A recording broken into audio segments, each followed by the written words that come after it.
Sa 1, wala. Sa 2, wala. Sa 3, wala. Okay? May nagawa na ako dating ganito. Papakita ulit ko sa inyo. Paano i-repair nang wala kayong gagastusin kahit piso. Okay? Sa pamamagitan lang ng isang perasong wire na gasing kapal lang din ng mga wire makikita ninyo. So, tingnan natin. Ito hindi na siya umuugang. Walang reaction talaga. Totally, wala talagang power. Ganito lang yung gagamitin natin para paandarin ulit ito. Okay? Ito ay legit. Marami na gumagawa nito. At wala kayong gagastusin. Ito yung capacitor niya. Tatanggalin muna natin para madali tayo makapag-repair. Okay, ito. Yan. Dito sa capacitor may dalawang linya. Okay? Tapos makakakita kayo ng ganitong dugtungan. Lahat ng electric fan may ganitong dugtungan. Nasa switchman yung switchman na nasa taas o nasa baba o nasa gitna.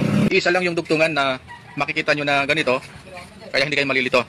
Ang gagawin natin dyan, natanggalin natin yung nakabalot na plastic. Ayan. Tapos mag-open na siya. Ngayon, itong wire na to, idudugtong natin dito. Ito, magdudugtong tayo dito ng wire. Marami nang gumagawa nito. Ayaw lang sabihin ng mga magagawa kung paano yung technique. Kaya pag biglang huminto, walang ugong, ang electric fan ninyo, ganito lang yung gawin nyo. Try ninyo. Hindi naman ito makakasunog. Hindi rin ito sasabog. Kaya okay lang, i-try ninyo. Yan. Tapos, putulin na lang natin. Masyado mahaba siya. Okay? Pinutol natin. Open wire tayo sa dulo. Okay, yan.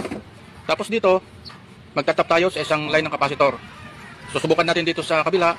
Tapos, tingnan natin kung ang ikot niya ay nasa harap yung hangin. Pagka wala sa harap yung hangin, nasa likod, ilipat lang natin dito sa kabila. Okay? So, try muna natin dito kung okay dito. Mag-ano tayo, open wire. Pwede nyo putulin, pwedeng mag-open wire lang kayo. Tulad ng ginawa ko. Open lang natin yung wire. Tingnan natin kung tama yung ikot niya. Okay, sa pamamagitan lang nito, isang wire, wala kayong gastos-gastos.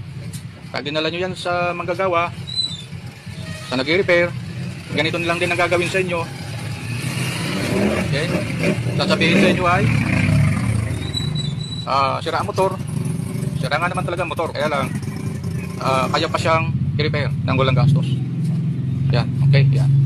Tap tayo dito sa may parts na to, tapos isang linya na ang capacitor. Ngayon, subukan natin na paandarin kung aandar siya. Okay.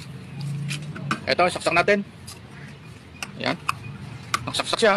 Tapos, i-switch natin sa 1. Tingnan natin kung iikot. Okay, yan. Nakita nyo, umiikot siya. Ayan. At yung hangin niya ay nasa likod. Nandito sa harap. Okay. Pagka napapansin nyo na parang nasa likod, so camera lang yan. Nasa camera yung camera trick lang yan. Ganyan talaga. Yan. Pero, kung pagtap ninyo, ay nasa likod yung hangin, baliktad yung ikot, ilipat ninyo dito sa kabila, itong itinap nyo, itong tinap natin na pula. At sigurado, okay na ang electric pan ninyo. Tama na yung ikot niyan. Yan number 1 niya, number 2, at number 3. Kaya napakalakas niya. So wala kayong gastos. Mga